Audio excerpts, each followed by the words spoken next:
Sabato 4 giugno, San Quirino Vescovo. È il 155esimo giorno dall'inizio dell'anno, ne mancano 210 al termine. Il sole sorge alle 5:24, tramonta alle 20:54.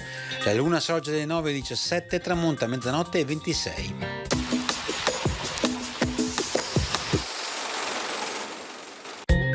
Dopo ben 20 scrutini, all'età di 68 anni, viene eletto doge Marcantonio Trevisan.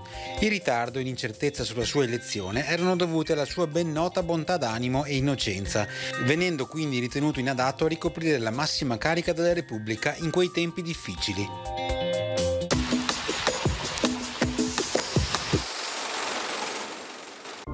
Le previsioni per domani.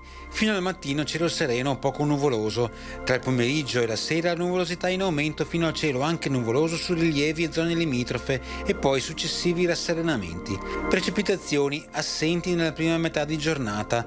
Dal pomeriggio sui monti probabilità medio-alta per piogge diffuse.